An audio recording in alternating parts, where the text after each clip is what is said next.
After 10 years in the photography industry, I've seen many trends come and go. Today, I want to talk specifically about trends that I love, that I hope to see stay, and trends that I hate that I wouldn't mind if they go out of style sooner rather than later. Hey, Boudoir photographers! Are you ready to be totally booked out with high-paying clients? I'm Tracy Lynn, and I went from side hustle photographer to running $1 million boudoir photography business, working just 30 hours a month. That's right, just 30 hours a month. On this podcast, I tell you how I did it and how you can too.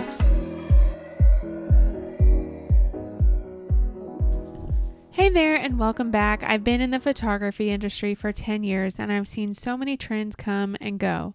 Super matted photos were the big thing when I first started. Everything had to be super matte filter. Then it went to orange skin tones with mint greens. And then there were the selective colors and black and white photos of, I don't know, was it like 2000s or the 90s? I can't remember. Oh, and of course the extra vignetted photos of the 90s. What I'm saying is we all know trends come and go. And the trends that are here right now, they're likely going to go as well in the near future. That's why today I want to talk specifically about trends that I love, that I hope to see stay, and trends that I hate that I wouldn't mind if they go out of style sooner rather than later. And I'm not talking about just photography as an art either. We're talking about the photography business today as well. But before we dive in, I want to talk a little bit more specifically about how important it is to create a business that's focused on timeless art that's not going out of style in a few years. I've never been one to follow the trends, and I want to encourage you to avoid trendy photography as well. Build a sustainable photography business that will last for years to come so that later you don't have to worry about recreating or rebranding your business. Okay, now that little spiel is out of the way, let's dive in. Let's start with photography trends that I love, and the first one is body positivity. It's always kind of been a thing, but it's more so now, and I love that. Boudoir is the best way to help women feel more confident in their body. We all know that. I have so many clients who have come to me after a divorce or after a major life change. They just want something to either boost their confidence or kind of just start over, and boudoir is a great way to do that. I remember one client who was plus size. She booked her session for both her 40th birthday and a gift for her husband. She had so much fun during the session and she left feeling like $1 million. By the time she left, she could actually say out loud she felt beautiful after not being able to say that for years. Body positivity is one trend that I hope never leaves. The second trend that I love is bridal boudoir. You all know that I love this one, I think. My boudoir photography business is built around bridal boudoir. A bride has always been my ideal client. I love bridal fairs, and all of these women, they're just super easy to photograph and truly prepared for the session when they walk in. I love photographing women in the stage of their life because it's just a fun stage. They're feeling their most beautiful, they're feeling in love and happy, and they just seem to be glowing in the photos. It's just fun overall. Even better, they're easy to sell albums to because they need a gift for their groom. The wedding sites have educated them as to why they need an album for the wedding day, which is another plus. It's easy to meet the sales average you need to make for your sales average goal and your business goals. I tell all of my coaching clients another reason that I love brides is these are clients who can be in your boudoir. They can be boudoir clients for a lifetime through their life changes. I've had so many who started with bridal boudoir. They booked me for maternity boudoir. Then they come back for boudoir sessions every 2 to 4 years. That's a great thing about boudoir. You can keep clients through their life stages.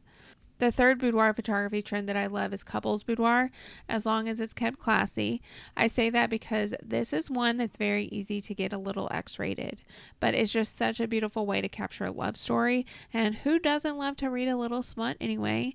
So now we just get the visual, the classy, timeless visual of the book. My biggest advice for this one is to keep it PG though, because especially the ones you post, because Instagram is going to pull everything that is a little bit X-rated. So it's just better to go ahead and keep it PG so that you can use it if you're allowed to. I really do think that the X-rated photos are more of a trendy thing and will be able to bounce back to super classy photos eventually. I just think that the classier style of photography is the one where the most money is spent. So that's just a thought. Keep your sales averages up when you say classy and timeless. Totally just my personal opinion though. The fourth boudoir photography trend that I love is letting clients schedule their own sessions. Oh my gosh, I've been using an automated scheduling system for years. It's the best thing I've ever implemented in my business. It allows me to focus on my clients and not worry about whether a client paid her session invoice or signed her contract, or if I need to send reminder emails. If she's on my schedule, she's already done all of those things before her booking is even accepted. I'm seeing more and more photographers implement these automated scheduling systems, and it makes me very happy to see how much free time they're gaining without needing to hire an assistant. The fifth trend I love is, of course, in-person sales. If you've listened to this podcast for long, you know that I'm a big fan of IPS. It's the easiest and best way to run a profitable photography business. And sure, this is not a trend. This has been around for years and years, and it's not going anywhere.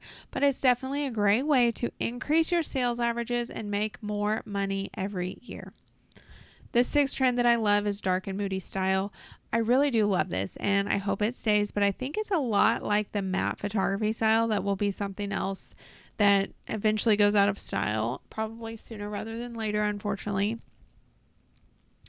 Even if I don't want that to be the case, because I do love some moody lighting, I will say it's so popular. And because of the popularity, a lot of the dark and moody photographers are starting to blend together. So that's not so much of a plus. Another problem that I'm seeing is while clients are attracted to it digitally, when printed, they don't seem to expect it to be so dark for some reason. That can lead to some issues with clients for sure. If you're a dark and moody photographer, make sure that you are taking into consideration how dark it prints. Lift those shadows a little bit more than you really want to or really think you should, and I think that you're going to have much happier clients. The seventh trend that I love is current branding that I've been seeing. When I first started, the watercolor logo and cutesy cursive, that was everywhere. I fell into the trap for a very short period of time with the cursive in my photography logo, but eventually I rebranded to a more luxury style. That was in 2016, and I have not looked back since. Now it's a more timeless Louis Vuitton, Chanel, just more higher end style logo that it's going to last for years. And the overall branding trends are the same. It's just clean and classy with fonts that are easy to read. Those of you with this type of branding, you're going to be able to keep it for years to come. Hey, I write a newsletter every week where I cover photography, business, marketing strategy, industry happenings, client wins, and celebrations, and so much more. It's just for you, and you can get on the list right now at rebrand.ly/TLC newsletter. I'll link it in the show notes as well. Now let's switch gears and talk about trends that I hate. The first trend that I hate is extremely X-rated boudoir photos. I've kind of mentioned this already, but I want to talk about it just a little bit more. To be honest, I don't even feel like it's even boudoir when it gets X-rated. I'm definitely okay with showing a little nipple or maybe your booty, but that's about it. Remember, this is 100% my opinion. I just prefer keeping things classy and timeless. I want my boudoir photos to stay that way as well. In 10 years or even 30 years, I want my photos to still be considered classy, timeless, beautiful. I really think the X-rated photos won't be considered beautiful years down the road. Seriously though, just my opinion. Maybe it's the Midwesterner in me. I'm not sure. Anyway, I'm not opposed to some implied nudes if it's photographed in a classy way, if they leave more to the imagination, but I just don't want to see anything too graphic. I don't think that's boudoir. I think that's a different genre of photography. And another perk to keeping it classy, you avoid getting shadow banned on Instagram. So should your clients actually give you permission to share, you will actually be able to share if you're keeping it classy. The second trend that I hate is when plus size boudoir is not shot in a flattering way. A lot of photographers say that they're body positive, but they're not even trying to shoot plus size sessions in a flattering way. I understand wanting to show a client how to love themselves the way they are, but to do that, the images need to be shot in a way to show them how to love themselves. It needs to be shot in a flattering way. Show them the beautiful parts of themselves in the most beautiful way, not in a way that makes the areas look worse. A few clients that I've booked in the past have come to me after a session with another photographer, like literally within weeks to months, because of having such a bad experience with their last photographer. One in particular sent me a list of words she wanted me to avoid because she had recovered from an eating disorder, and the last photographer was using words that triggered her during the session. As empowering as a boudoir session can be, it can be just as damaging. Remember, this is for body positivity and confidence. I'm not sure about you, but when I see unflattering photos of myself, I can go into a full-blown panic attack. So my recommendation is to take the time to learn how to pose plus-size clients, and you're going to have much happier clients. The third boudoir photography trend that I hate is the shoot and burn business model. Now, if you join one of my programs or private coaching, I'm going to help you scale this model if you truly don't want to switch to IPS. But I actually believe in-person sales with all my heart. I believe in it because I've seen how profitable it is with my own eyes. Honestly, though, this model, the shoot and burn model, is the surest way to burn out for a photographer. You're working constantly. You have to photograph so many clients to actually make money. I've seen a lot of photographers burn out because of the shoot and burn photography business model. So let me just give you an example. Let's say that you want to make $5,000 in revenue every month.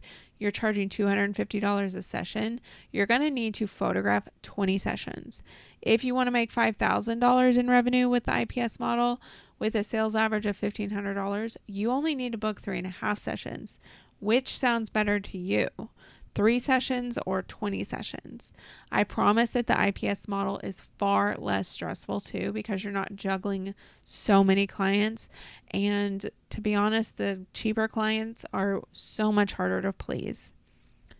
The fourth boudoir photography trend that I hate is booking sessions only through social media. I help a lot of photographers scale. In my programs, I have a lot of different methods to book clients. Some are methods to book clients as soon as possible, while others are for long-term strategy. But photographers can get very impatient when they don't see immediate results as soon as they put up their website. But unfortunately, you're not going to see immediate results. It doesn't work like that. The big thing with your website is that you need to drive traffic from many different sources. It's not something that just happens overnight. And something else you need to remember, to book just 10 clients a month, you need to have at least 1,000 leads visit your website. And that's exactly why I also have those short-term strategies.